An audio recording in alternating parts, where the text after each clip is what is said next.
Welcome in. This is the Second Cut Podcast. I'm Rick Gehman, and we have just concluded the Cognizant Classic, an event that will go down in the history books as one to remember. Joining me to break it all down, Greg DuCharme is here. Greg, just say the line. My goodness. What a week it was. It was looking like a little bit of a snoozer, Rick. And then the bear trap. I guess it still has some teeth.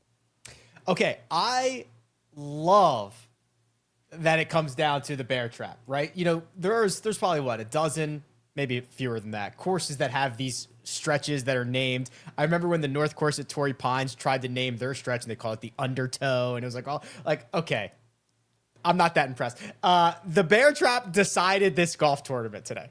Yes, which is very cool because PGA National has taken some heat over the past couple of years from fans for getting a lot easier.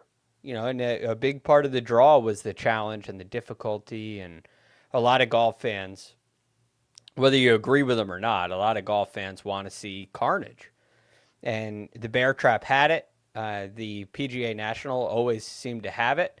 And then it just got a little bit easier over the past couple of years. But the design of these holes still creates, obviously, plenty of challenge, plenty of difficulty, and like you saw today, plenty of drama. I don't care if it's overseeded or not. Those are not easy shots coming down the stretch to try to win. Can't overseed the water, Greg. No. Doesn't matter how much they've overseeded the rest of the golf course if you're finding the pond. Nope, especially if it's flying into the pond. Might have an effect if it lands in the fairway and is scurrying through or something, but it's not what happened today. All right, let's try to do it. So about, 6 or 7 holes in, it was kind of a 4-horse race. If I remember correctly, there were like 4 guys tied at 14 under par. It was very much up in the air about how this was going to finish. You had Lowry and Smotherman and Moore and Echavarria all right there around that number. And some of the guys that went out early in the morning, like Nikolai Højgaard, fell short of posting. Brooks Koepka went out very early, shot a 65. He was well short. So it was really coming down to these 4. But Shane Lowry, Greg, really catches fire and takes control of this golf tournament between holes 5 and 13. He makes a long putt for birdie on 5. He birdies 9. He eagles 10. He birdies both 12 and 13. And this, to use your words, is looking like a snoozer. It's looking like a runaway. Yeah, he seemingly closed the deal. He played that stretch 9 through 13, 5 holes and 5 under par. You mentioned 5, made a great putt there. He also did on 6. He nearly topped his tee shot. I think he did top it. Yeah. But it gets over the penalty area, and he's able to save par, makes a long putt for par at 6. And then I think 9 really kind of spurred on some momentum for him. And things, what do you do on 9 hole? Is that where he hold the bunker shot? Or yes. No? He chipped in. Just from off the green. Yeah, it was just off the fringe. It was, he read it like a putt. He executed it perfectly, dead in the heart, no doubt about it. Ball game. Then makes eagle on the very next hole at 10, and things are cruising. And then that putter that has been kind of this week, at least, it seemed to be the thing holding him back. At least it wasn't round 1, and it caught fire. It really caught fire over the entire weekend. But then you get to the bear trap, and you have a 3-shot lead with 3 holes to go. He gets through 15. He hit a great shot into 15. And I'm like, all right, he's got this. Iron off the tee on 16, and he misses it 25 yards right. It wasn't even close. It wasn't even close. So at that point, you said it, Greg, 3-shot lead standing on the 16th tee. He's already gotten through the first leg of the bear trap. At this point, Taylor Moore kind of feels out of it. Austin Smotherman is stalled, kind of feels out of it. Nico's still playing some pretty decent golf, but he's going to run out of holes. This is too much of a lead to overcome until Lowry hits just, it's like 20 yards right of anybody that we saw off that tee all week long. It was the only ball in the water this weekend. There was actually, I think, only 2 others all week, and they were like rolled in. I mean, they were this didn't look like it crossed anything. Just sends shockwaves through his body and his mind, I'm sure. Oh, yes. And I mean, it's 25 yards right of the right edge of the fairway. I mean, it could have been 50 yards right of where he was looking. Probably 50 yards right of where he should have been looking. And then he's got to take a drop 305 yards away from the hole. So now he can't go at the green. He doesn't even gain the fairway. And he has to basically pitch it down the fairway and leaves 183 yards in for his third shot. I'm sorry, not his third shot, his fourth shot. And then he hits it in the bunker and hits a ridiculously good bunker shot. Hell of an up and down from there. This was, after he hit his fourth shot, it's looking like triple. And the lead's going to be gone right there. It wasn't. He still had a 1-shot lead until Echavarria made birdie on 17. And now all of a sudden it's tied. It's like, okay, that's obviously a very bad hole. And now it's looking like it's going to come down to 18. But if you were thinking that, well, you got ahead of yourself. You did. This was pretty great drama because the way that it was unfolding, Echavarria was in the group ahead of Lowry. And Lowry, I believe at the time, was greenside. He was in that greenside bunker. It was a difficult shot. We didn't know if he was going to be able to get that up and down. He eventually would. And that's when Nico steps on the tee. And he hits a ball that looks like he has just sunk his own chances because it is starting just a hair left of the flag, and it is moving right. And this thing covers the water by 2 feet. I mean, unbelievable to be right of the pin in that scenario. Yes. It did get on the green, barely. So it got to the green by 2 feet at most. and it ends up perfectly hole high. It looked like when he struck it, it looked like a solid strike. It just kind of maybe riding up on the wind a little bit and leaking a little right. That is his shot shape, but boy, it was definitely curving more than he wanted to. But clearly caught it solid because that shot shape does not reach hole high unless it is caught solid. It's an intentional power fade, so to speak. Mina, if you can, throw my screen in there. I've got the shot tracker up just so we can see this Echavarria. So I'll try to zoom in so you guys. This red dot right here is Nico Echavarria. There's one ball right of that you can see here. That's in the water. And there is nothing else really in this whole semicircle over here. It's an area that literally nobody was in all day because why would you be there? And he not only hits it there, gets it to pin high, he rolls in the putt, Gregors. Yes, which is so funny because, maybe we're getting off track here, but I was thinking, watching Nico play, that he's playing really good golf. But it's like, this is the round you play if you're leading this tournament. It's not a lot of shots close to the hole. It's very smart golf. It's taking advantage of the par fives. It's wise. It's patient. It's safe. It's not what you do when you're going up against Shane Lowry. It's like, well, we got to get something close here. And nothing was getting in there close. He didn't have a lot of great looks for birdie until that shot on 17. That's not where I would advise you to go hunting the flag. But all of a sudden he does. It's probably the farthest right he was planning on getting. He missed it right of his window, I'm sure. And that's why you take the aim that you did. But fortunately, he hit his start line because that ball curved a lot. It did. Yeah. I was watching the tracer, which I'm always, the tracer isn't as perfect as people like to say. It's very, very good. It's not perfect. And I'm watching that going, oh my God. He was gifted this double by Shane on 16, and he's going to make one of his own here. Full on sigh of relief. He obviously not where he was trying to hit it, but got away with it. I mean, I'm kind of like begging him as this round's unfolding on this back nine. Like, it's time to go make a play here, Nico. Like, you got to make something. And then Shane does what Shane does. It's like, all right, now you do what you were doing. It was working. Yeah. So, lessons were learned. It's always, sometimes you see that as the guy who's playing great finally looks at a scoreboard and realizes he's in the lead, and then he coughs it right back up because now it feels a lot different.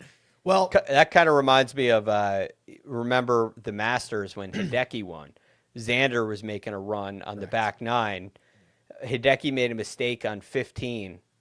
I believe hit it in the water over the green, and Xander hit it in the water on 16 immediately after, as soon as it was close. Yeah, the first shot that he had after the scores were posted, he hit in the water. Yeah, and it kind of felt like that was going to happen. So it's not over. Shane Lowry still has a chance here, so he steps up to 17, and he's on the tee box watching, so he knows Nico has made this putt for birdie. And if you thought the one on 16 was right, I think this one was even more right. Doesn't even come close to finding land, hits it into the water on 17, leads to a double bogey. Let's start here, Greg. From an instructor's standpoint, from like a swing standpoint, what happened? Because this is a guy who was chugging towards victory, who hit 2 shots with irons that were 12 handicap shots. You know what I mean? And I understand there's pressure and all that stuff, obviously. But what happened? Well, Shane hits a lot of fades. And when you hit fades, like Nico did, start line is crucial.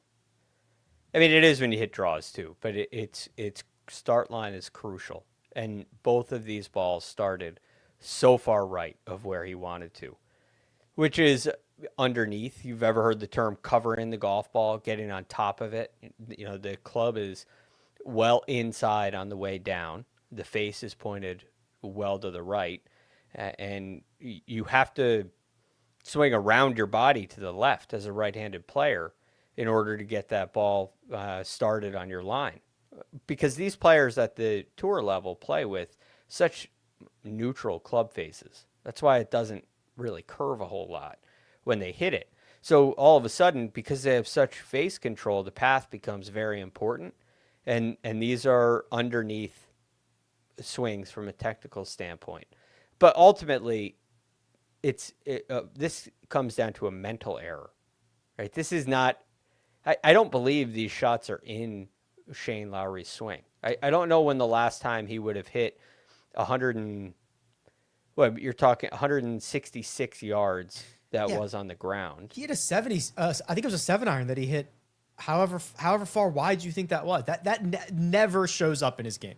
No, the shot off the tee on 16, like, you could hit that in the left rough and you're fine. You got 60, 70 yards left of where that ball went.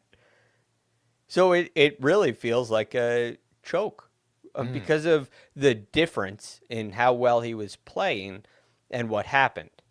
Now, it's not a choke every time somebody hits it in the water coming down the stretch. Right? It's not a choke every time somebody makes a bogey and loses a tournament they should have won. These things happen. But when you see the severity of these misses at the time that you do, that is just all a mental game. If you're liking this conversation, we do it every Tuesday, every Friday, every Sunday. So go ahead and hit the subscribe button for us. You'll be notified when we do go live. Greg, you said it, the C word, choke. It's the only time in his career he's had back-to-back double bogeys. To do it at a time like this certainly feels choke-ish. Also, he's had a similar outcome in this event before, in which we could chalk up to weather or a variety of other things. His 54-hole conversion rate is not great. The last time he won an individual event on the PGA Tour was the 2019 Open Championship. The case is mounting for a guy who has been a Ryder Cup closer that he's not a closer. What is happening? Yeah, that's the funny thing because, he's a major champion. He won the Open Championship in his home country. If an American wins the U.S. Open, it's different than than an Irish player winning the Open in Ireland. They're not in Ireland every year. There's only one course in the Rota that wasn't even in the Rota for 50 years. I mean, when Shane Lowry stepped on the first tee at the Open at Royal Portrush in 2019, this probably felt like a once-in-a-lifetime opportunity. Like it may never happen again. Of course, they did go back last year, but it wasn't Royal Portrush wasn't part of the Rota, and all of a sudden you get this chance, and he closed in dramatic fashion. So he's done it before. You mentioned the Ryder Cup. He's had great success down the stretch in the Ryder Cup, and just made the most critical putt for the Europeans of the Ryder Cup at Bethpage Black. Yet in these individual events, these things happen, and I don't know what it is. I've had a thought before where perhaps it was his. It felt like Shane Lowry would run out of steam. It was a couple years ago when he lost this tournament. In 2024, he was in the mix at the API. I believe he was in the mix at the Masters that year too.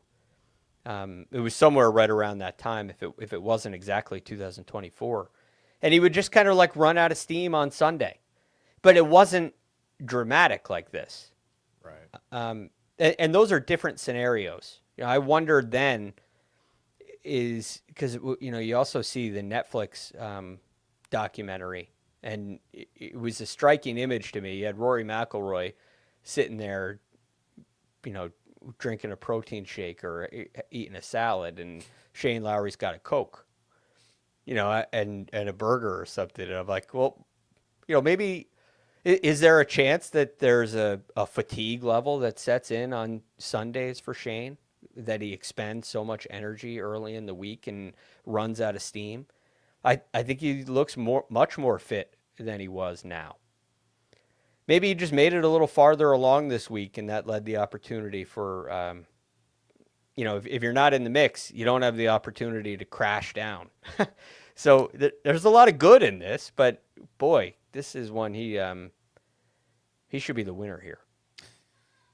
Goes from a 3-shot lead standing on the 16th tee to a 2-shot deficit standing on the 18th tee. So he's got to make an eagle as Nico Echavarria pars the 18th hole. He's got to make an eagle to get this thing to a playoff. Gives it a pretty decent run, chips it with plenty of energy, does not get it to drop from greenside. And Nico Echavarria, thanks to a pair of 66s on the weekend, is your champion. And while this was out of nowhere, Greg, in the way that it finished the last 5 or 6 holes, Nico Echavarria was in the mix all week.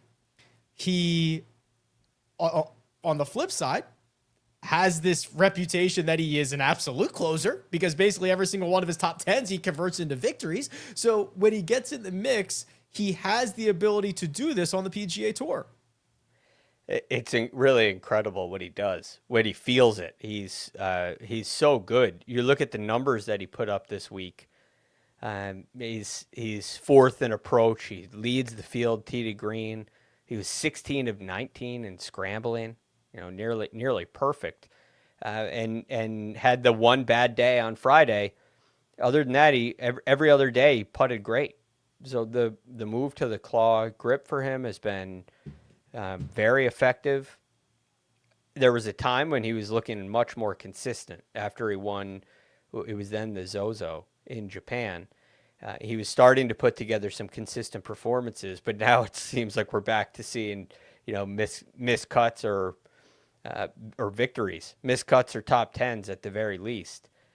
But so when most players on the PGA Tour, Shane Lowry is a rare player where he gives himself a lot of chances. Not everybody does, and Nico has made the most of them, and geez, paid for his house this week that he just closed on during the week.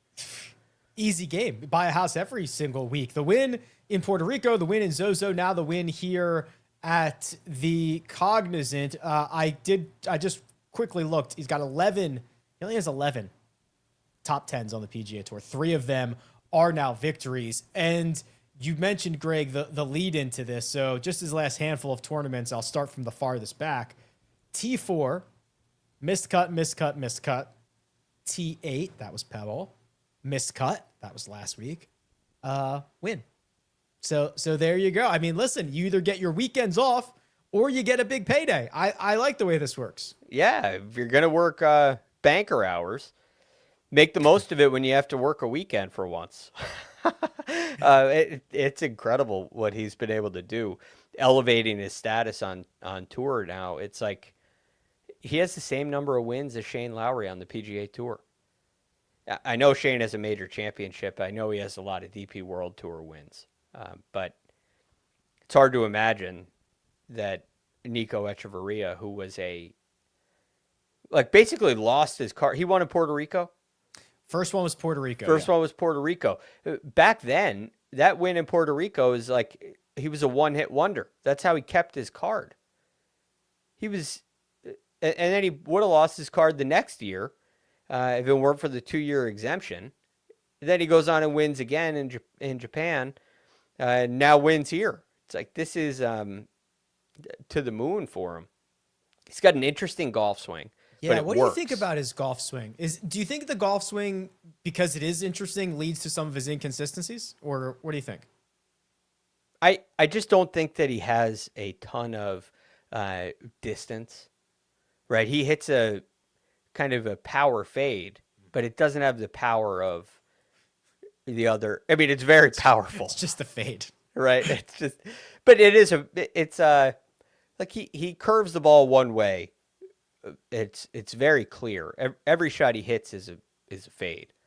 It looks like, based on the ball tracers, that it spins a lot more. If it's into the wind, he'll lose some distance.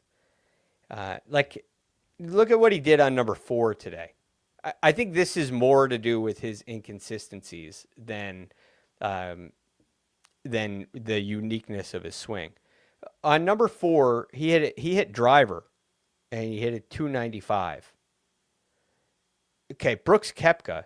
So he hit it there's a fairway bunker out there, about 95 yards out. Brooks Koepka hit it just in front of the greenside bunker. Mm-hmm. Okay, it's like 45 yards by him. And that is a gear that Nico doesn't have. So I think when you're at that level, when you're playing at that kind of speed, it just becomes harder to compete week in and week out.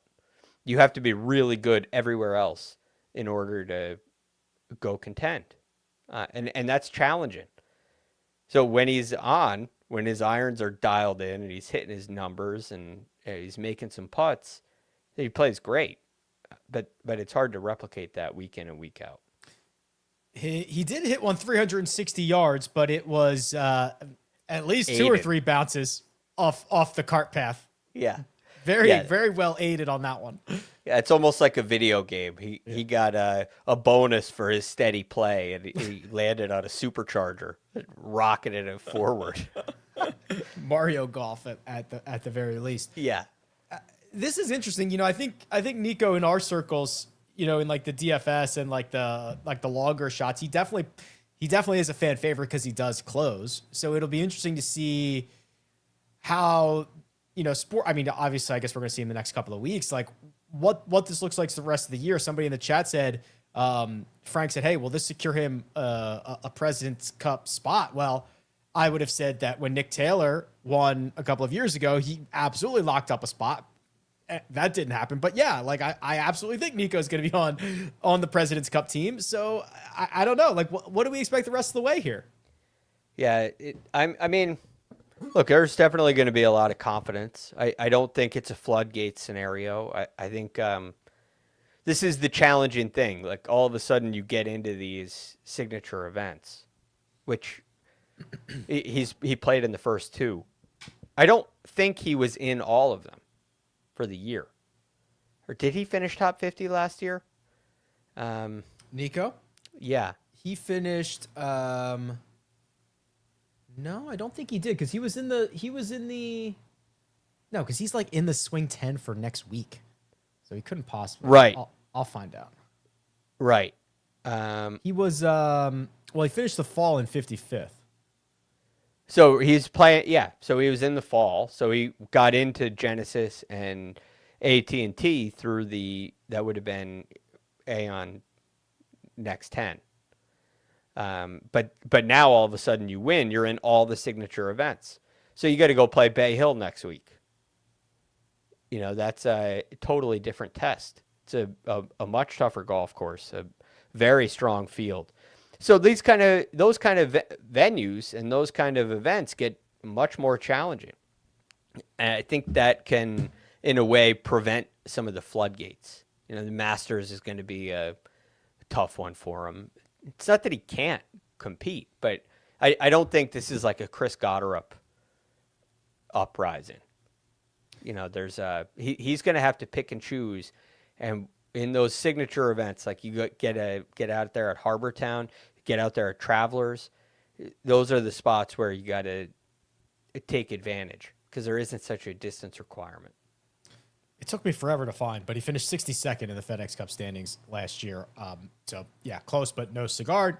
Probably not going to have to worry about that for a while. Okay, we'll get to other players here on the leaderboard and some of the bigger names, but anything about those two and the final handful of holes that we did not discuss? The last thing I'd say, and I don't know why I fell into this trap, but like I was saying about Nico, I'm rooting for him to push to try to keep up with Shane, and then all this happens. It's just a reminder that you got to go play golf, and you got to put the best number you can on the scorecard, and you don't know what's going to happen. And he could have had his own disaster very easily if he got over aggressive. I don't think 17 was over aggressive. I think he curved it a little more to the right than he wanted to, and he aimed for that miss, and it just looked a little hairy. But so you got to play your game, and you got to play all the way through all 72 holes. So it was a great reminder of that this week. Round of the day, 66. 65. There were a pair of 65s. Nikolai Højgaard went out in just absolute lightning fashion. He was 7 under through 11, kind of limped a bit home to the finish line. So hat tip to you, Nico, getting inside the top 10. We'll talk about him later. Brooks Koepka, Greg, the biggest name by pedigree entering this week for the 5-time major winner.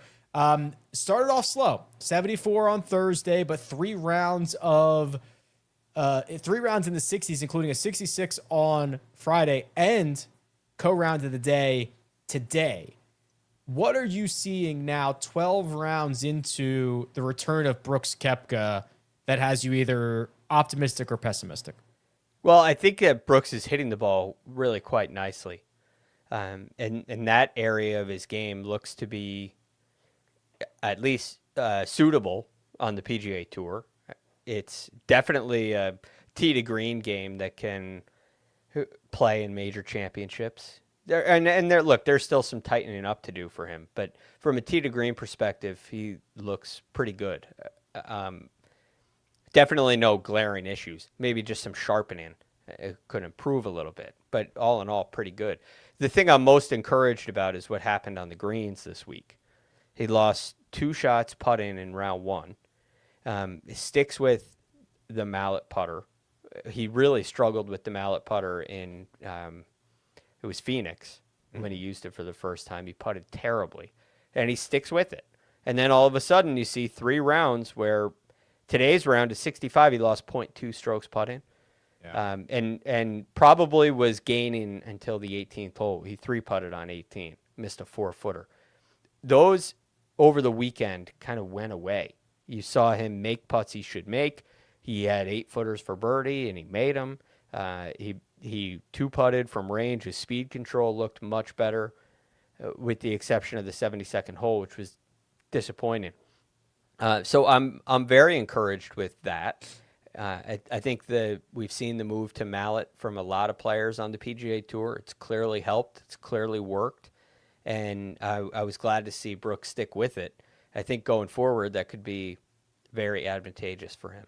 Yeah, the stats tell one story, but I also just thought even the putts that he missed looked better. I thought he had better speed. I thought he was reading them correctly. He was getting them rolling much easier. We got a lot of worm cams from Brooks this week, which I felt like all looked pretty good. So yeah, optimistic stuff. I will admit, I forgot he's going to be in the players field. I was like, how could he possibly be in the players field? But I guess he has earned that via his past history here. So we're not going to see him next week. We'll see him at TPC Sawgrass. Yep, and that'll be a great test for him.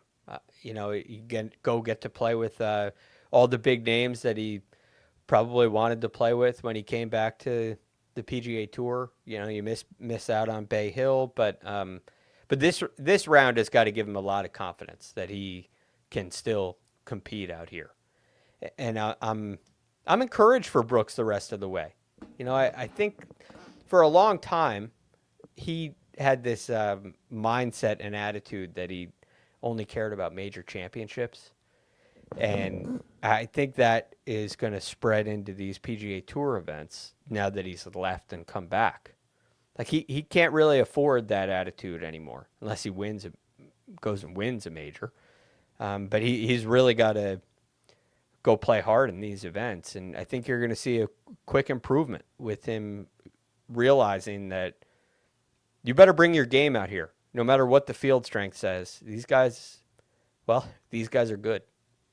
These guys are good. Yeah, that is the greatest marketing campaign to ever exist for the PGA Tour. These guys are good. So true. So true. The other two golfers that tied for second were Taylor Moore and Austin Smotherman. No offense to Taylor Moore. I love his game, but it was completely buoyed by this 6 strokes he gained around the green and another 4 he gained with the putter. Not so sure that type of stuff is going to continue, but we had some lengthy discussions around Austin Smotherman on Friday night. And I think, Greg, where we concluded was don't screw it up. And he did not. The T2 is going to go a long way for him. Yes, a really big move for him in the FedEx Cup standings. He's now projected 22nd.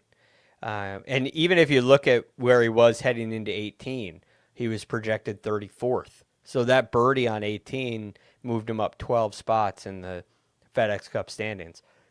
That goes a long way. You want to bank all the points you can. Anytime you get an opportunity like this, there's no shame in a T2. I think he played very well. He had a hard time getting the ball close to the hole today. You see, he made a birdie at 2, a birdie at 8, and the other 2 were on par 5s.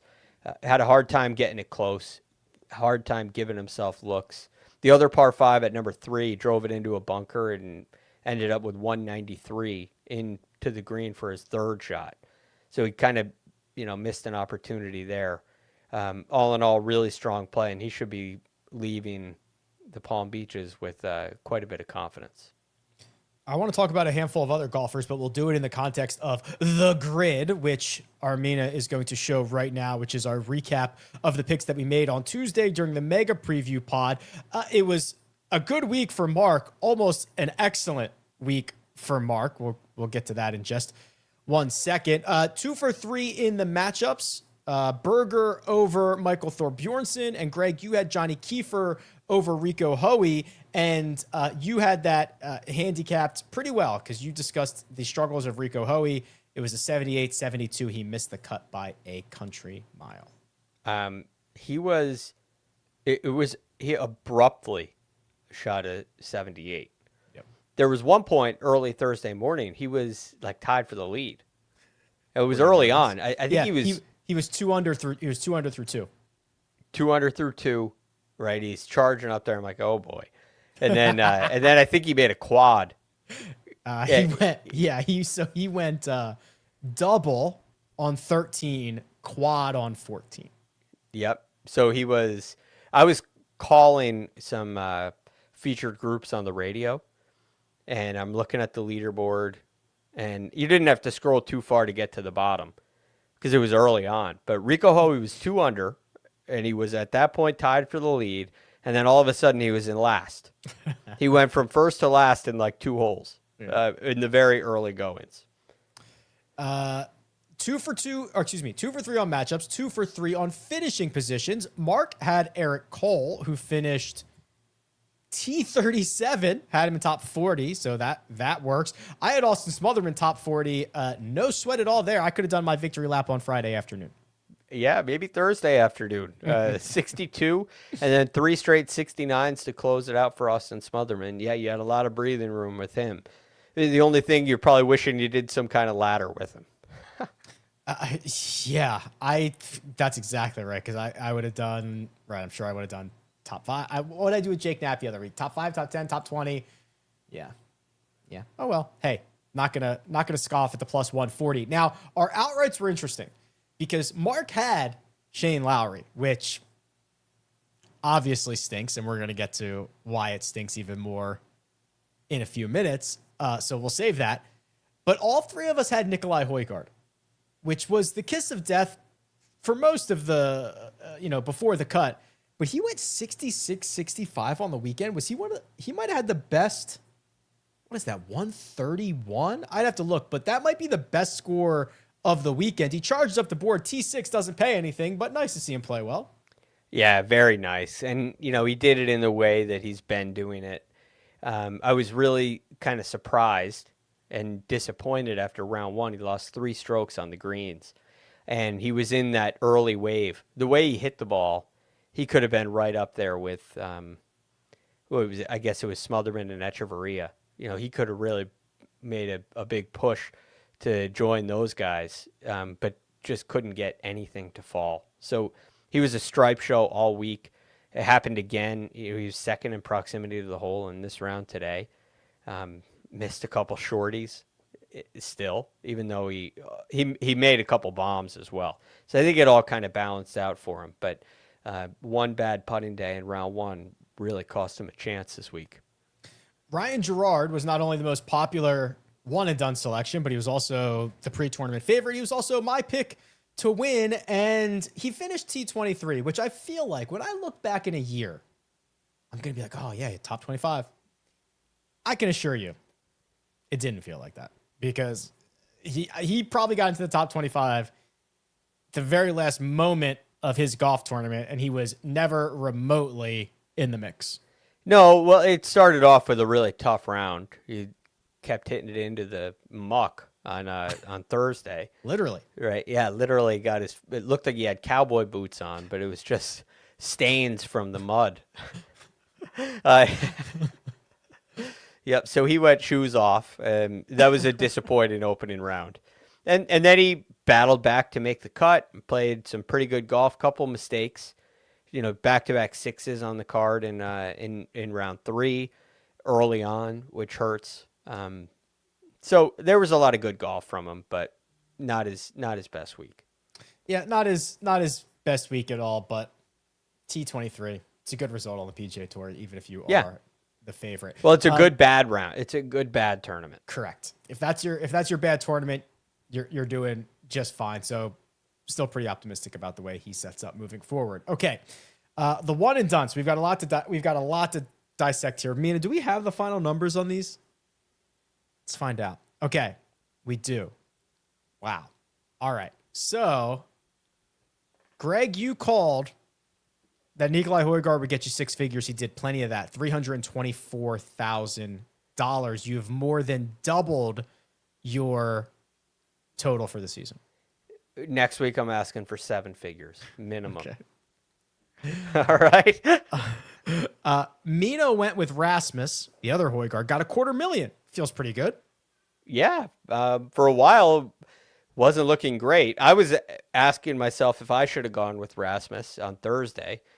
But they turned out to be, neck and neck like they so often are.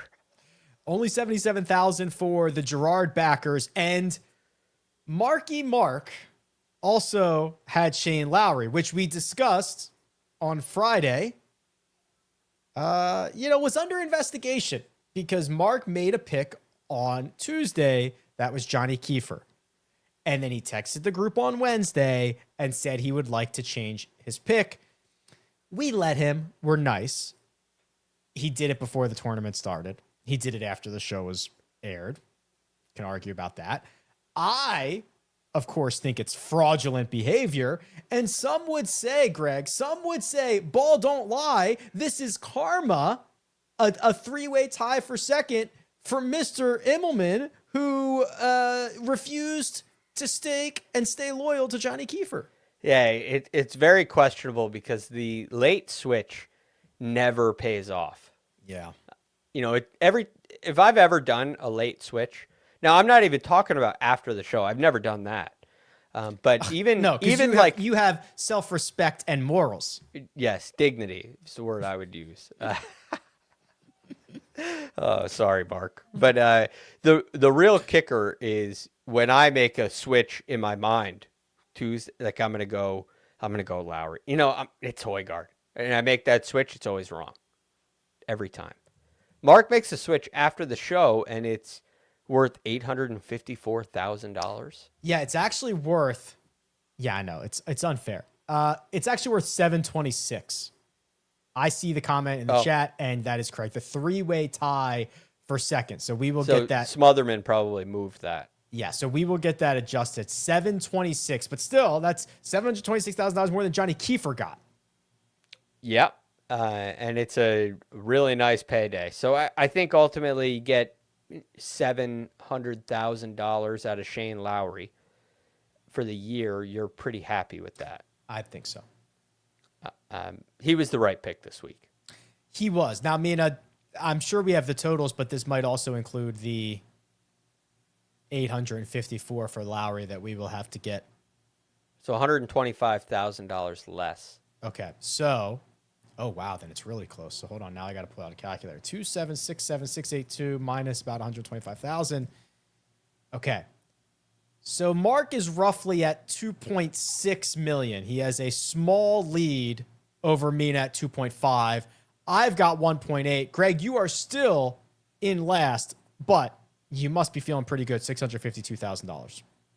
I'm not sure why I'd be feeling very good. Well, because you've more than doubled your total this week. Yeah. That's why I think you're feeling pretty good. Yeah, but it's going to feel like pennies compared to when we look at this board next week, and it's $4.6 million. Oh boy.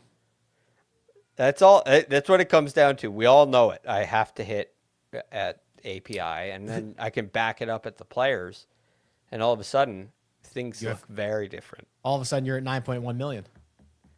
Yeah, I mean, I'm not going to count it now, but okay. I'm making plans for what I'm going to do with it. What do you know who you're going to pick next week? I think so, yeah. So do I. Yeah. I'm pretty sure I know. Now, I have a decision to make.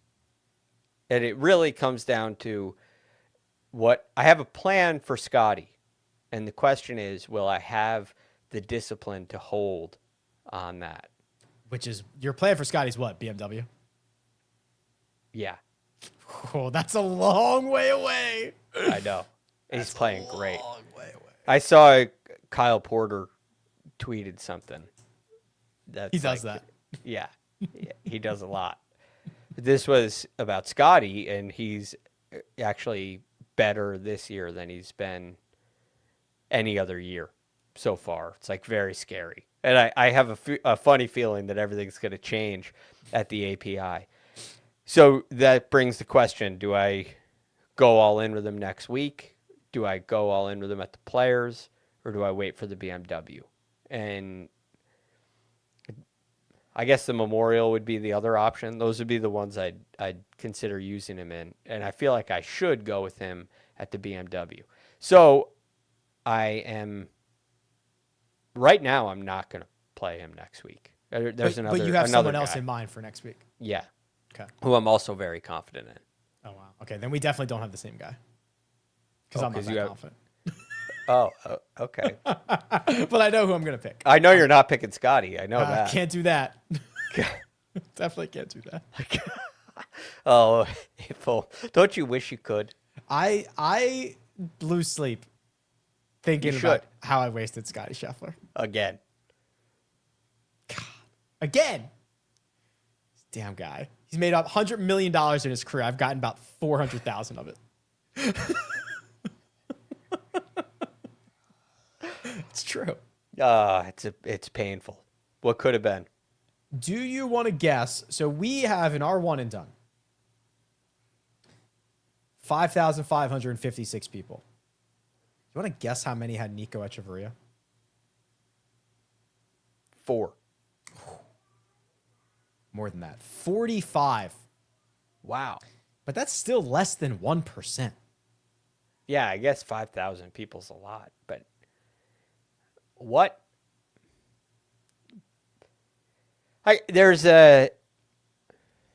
What possessed you to take Nico Echavarria? That's the question to me. He did have a great performance at Pebble. He would have been like my 6th pick. It would feel like a real shot for me. Obviously I had Nico, I had Shane on my list, Keith Mitchell, Daniel Berger. Those were the kind of guys I was considering. Maybe that's where I am, where I am. I probably would have picked, who did I pick? Gerard, Lowry, both Højgaards,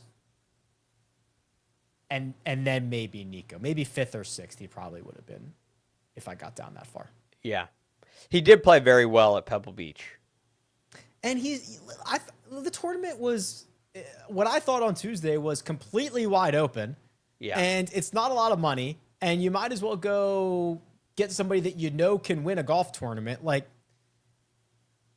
I don't know. He would have been there's value in that. He can close. Yeah.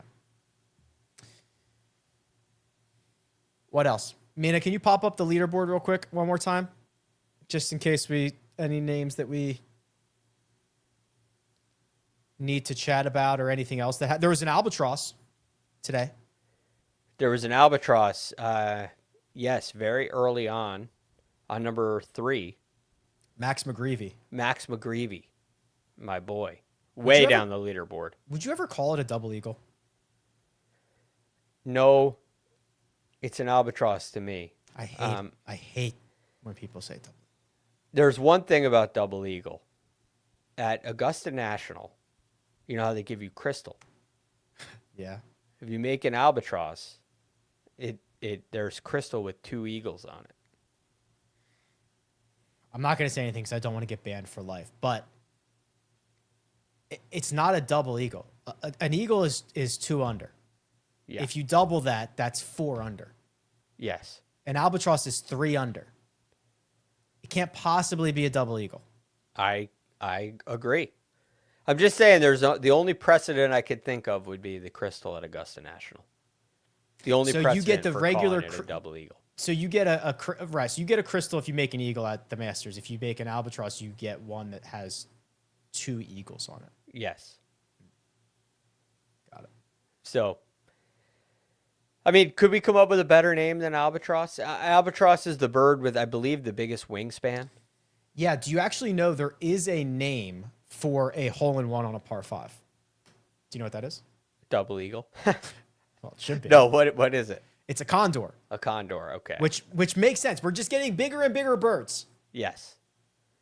Yeah, which a double eagle wouldn't even classify. It's not that doesn't make any sense in the ecosystem of. Right. It doesn't make any sense. It's out of line. Right.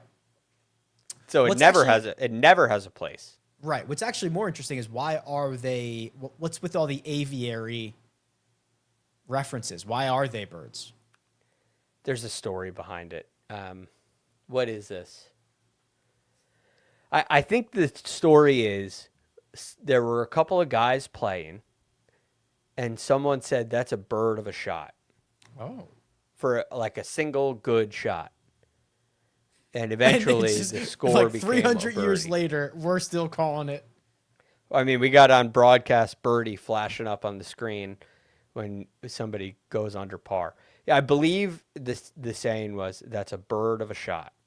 And that's like the origin story of the birdie. Greg, this is why you are the GOAT. So here we go. This happened way later than I thought. Okay, this did not happen 500 years ago. So what were they calling it at the old course? All right, anyway. They weren't making them back then, Rick. 1903. Yeah, that is later than I would have thought, too. In golf, that is so late. You have 43 years of Open Championships without a term for a birdie? What would they call it? Okay. So, Atlantic City Country Club in New Jersey, of all places. Abner Smith hit a shot inches from the cup. And I guess one of his playing partners described it as a bird of a shot. Slang for excellent.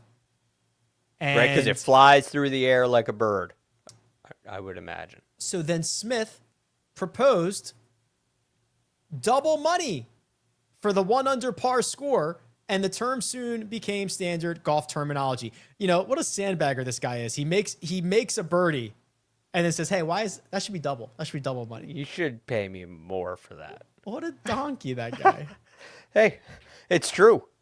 I like to play money for birdies. So when we play with Michael Breed, he has the hole-in-one thing. Yeah. $1 for every yard. It's great. I have instituted that every time I've played since. Way better than the guy who makes it buys everyone drinks. Yeah. It's like you could play a game with $2 birdies. We always played when I was in college or just after, like we'd play dots. Mm-hmm. So a Sandy's $1. Sometimes we'd go crazy. Usually not, but you know, you got Sandy's, greenies, things like that, and $2 birdies, $1 greenies, $1 dots, and $2 birdies.